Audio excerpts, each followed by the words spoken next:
गणेशाय नमः। श्री जानकी वल्लभो विजयते। श्री रामचरितमानस अयोध्या कांड। राखी न सकई न कही सक जाहू, दुहु भांति उर दारुन दाहू। लिखत सुधा कर गा लिखी राहू, विधि गति बाम सदा सब काहू। न रख ही सकती है, न यह कह सकती है कि वन चले जाओ। दोनों ही प्रकार से हृदय में बड़ा भारी संताप हो रहा है। मन में सोचती है कि देखो, विधाता की चाल सदा सबके लिए टेढ़ी होती है। लिखने वाले चंद्रमा और लिखने लगे चंद्रमा और लिख गया राहु। धर्म सनेह उभय मति घेरी, भई गति सांप चुचुंदरी केरी। राखौ सुतहि करऊं अनुरोधु, धर्म जाई अरु बंधु विरोधु। धर्म और स्नेह दोनों ने कौशल्या जी की बुद्धि को घेर लिया। उनकी दशा सांप चुचुंदर किसी हो गई। वे सोचने लगी कि यदि मैं अनुरोध करके पुत्र को रख लेती हूं तो धर्म जाता है और भाइयों में विरोध होता है। कहूँ जान बन तो बड़ी हानि, संकट सोच विबस भई रानी। बहुरी समुझित ये धर्म सयानी, राम भरत दो सुत सब जानी।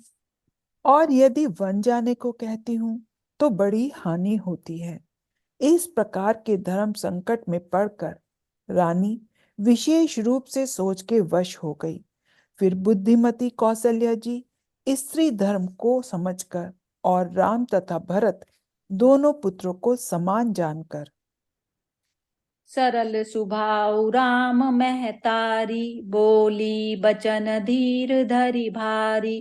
तात जाऊं बलि कीने हुनी का, पितु आयसु सब धर्म कटीका।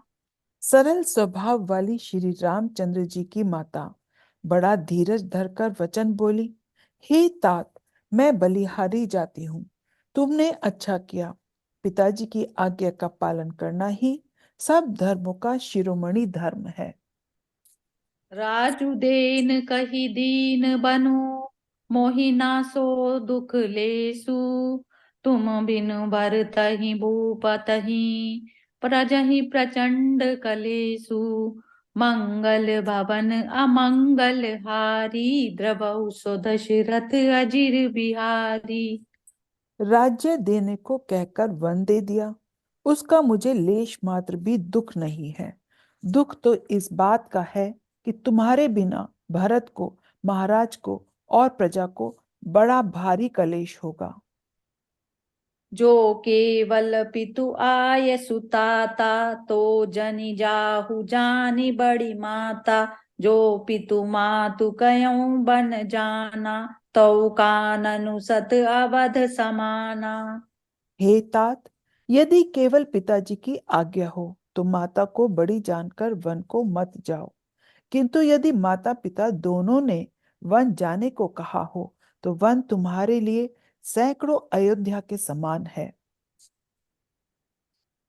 पितु बन देव मातु बन देवी, खग मृग चरण सरोरुहु सेवी। अंतहु उचित नृपहि बन बासु, भय बिलो की होई हरासु। वन के देवता तुम्हारे पिता होंगे और वन देवियां माता होंगी। वहां के पशु पक्षी तुम्हारे चरण कमलों के सेवक होंगे। राजा के लिए अंत में तो वनवास करना उचित ही है। केवल तुम्हारी सुकुमार अवस्था देखकर हृदय में दुख होता है। बड़ भागी बनु अवध अभागी, जो रघुवंश तिलक तुम त्यागी। जो सुत कहऊँ संग मोहि लेहु, तुम रे हृदय होई संदेहु। हे रघुवंश के तिलक, वन बड़ा भाग्यवान है और यह अवध अभागी है जिसे तुमने त्याग दिया। हे पुत्र, यदि मैं कहूं कि मुझे भी साथ ले चलो तो तुम्हारे हृदय में संदेह होगा कि माता इसी बहाने मुझे रोकना चाहती है। पूत परम प्रिय तुम सब ही के, प्राण प्राण के जीवन जी के, ते तुम कहूँ मातु बन जाऊं, मैं सुनी बचन बैठी पछिताऊं। हे पुत्र, तुम सभी के परम प्रिय हो, प्राणों के प्राण और हृदय के जीवन हो। वही तुम कहते हो कि माता, मैं वन को जाऊं, और मैं तुम्हारे वचनों को सुनकर बैठी पछताती हूँ। यह विचारी नहीं करऊं हट, झूठ सने हूँ बड़ाई, मानी मातु कर नात बली, सुरति बिसरी जनि जाई, मंगल भवन अमंगल हारी, द्रवौ सो दशरथ अजिर बिहारी। यह सोचकर झूठा स्नेह बढ़ाकर मैं हट नहीं करती। बेटा, मैं बलैया लेती हूँ। माता का नाता मानकर मेरी सुध भूल न जाना। देव पितर सब तुम्हि कुसाई, राखऊं पलक नयन की नाई, अवधि अम्बु प्रिय परिजन मीना, तुम करुणा कर धर्म धुरीना। हे गोसाई, सब देव और पितर तुम्हारी जैसी ही रक्षा करें, जैसे पल के आंखों की रक्षा करती हैं। तुम्हारे वनवास की अवधि जल है, प्रियजन और कुटुंबी मछली है। तुम दया के खान और धर्म की धूरी को धारण करने वाले हो। अस बिचारी सोई कहूँ उपाई, सबहि जियत जेहि भेटहूँ आई, जाहु सुखेन बनहि बलि जाऊं, करी अनाथ जन परिजन गाऊं। ऐसा विचार कर वही उपाय करना जिसमें सबके जीते जी तुम आ मिलो। मैं बलिहारी जाती हूँ। तुम सेवकों, परिवार वालों और नगर भर को अनाथ करके सुखपूर्वक वन को जाओ।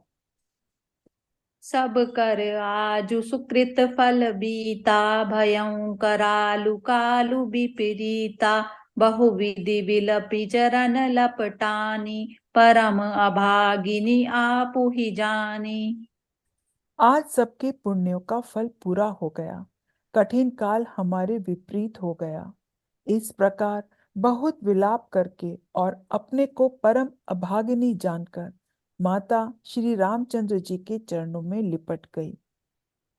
दारुण दुसै दाहुर व्यापा, बरनि न जाहि बिलाप कलापा, राम उठाई मातुर लाई, कही मृदु बचन बहुरी समझाई।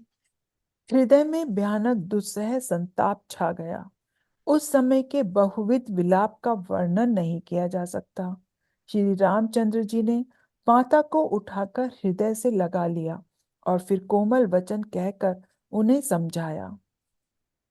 समाचार ते ही समय सुनी, सिय उठी अकुलाई, जाई सासु पद कमल जुग, बंदी बैठी सिरुनाई, मंगल भवन अमंगल हारी, द्रव सो दशरथ अजिर बिहारी। उसी समय यह समाचार सुनकर सीता जी अकुला उठी और सास के पास जाकर उनके दोनों चरण कमलों की वंदना का सिर नीचा करके बैठ गई। दीनी असीस सासु मृदुबानी, अति सुकुमारी देखी अकुलानी, बैठी नमित मुख सोचती सीता, रूप राशि पति प्रेम पुनीता। सास ने कोमल वाणी से आशीर्वाद दिया। वे सीता जी को अत्यंत सुकुमारी देखकर व्याकुल हो उठी। रूप की राशि और पति के साथ पवित्र प्रेम करने वाली सीता जी नीचा मुख किए बैठी सोच रही हैं। चलन चहत बन जीवन नाथु, के ही सुकृति सन होई साधु, की तनु प्राण की केवल प्राणा, विधि कर तब कछु जाई न जाना। प्राणनाथ वन को चलना चाहते हैं। देखें किस पुण्यवान से उनका साथ होगा। शरीर और प्राण दोनों साथ जाएंगे या केवल प्राण ही से इनका साथ होगा। विधाता की करनी कुछ जानी नहीं जाती। चारु चरण नख लेखति धरनी, नुपुर मुकुर मधुर कवि बरनी, मनहु प्रेम बस बिनति करहीं, हमहि सिय पद जनि परिहरहीं। सीता जी अपने सुंदर चरणों के नखों से धरती कुरेद रही हैं। ऐसा करते समय नुपुरों का जो मधुर शब्द हो रहा है, कवि उसका इस प्रकार वर्णन करते हैं कि मानो प्रेम के वश होकर नुपुर यह विनती कर रहे हैं कि सीता जी के चरण कभी हमारा त्याग ना करें। मंजु बिलोचन मोचति बारी, बोली देखी राम महतारी, तात सुनौ सिय अति सुकुमारी, सास ससुर परिजन ही पियारी। सीता जी सुंदर नेत्रों से जल बहा रही हैं। उनकी यह दशा देखकर श्री राम जी की माता कौशल्या जी बोली, हे तात सुनो, सीता अत्यंत ही सुकुमारी है तथा सास ससुर और कुटुंबी सभी को प्यारी है। पिता जनक भूपाल मणि, ससुर भानुकुल भानु, पति रवि कुल कैरव विपिन, विदु गुण रूप निधानु, मंगल भवन अमंगल हारी, द्रव उसो दशरथ अजिर बिहारी, दीन दयाल बिरद संभारी, हरौ नाथ मम संकट भारी। इनके पिता जनक जी राजाओं के शिरोमणि हैं, ससुर सूर्य कुल के सूर्य हैं और पति सूर्य कुल रूपी कुमुद वन को खिलाने वाले चंद्रमा तथा गुण और रूप के भंडार हैं। जय सिया राम। जय सिया राम।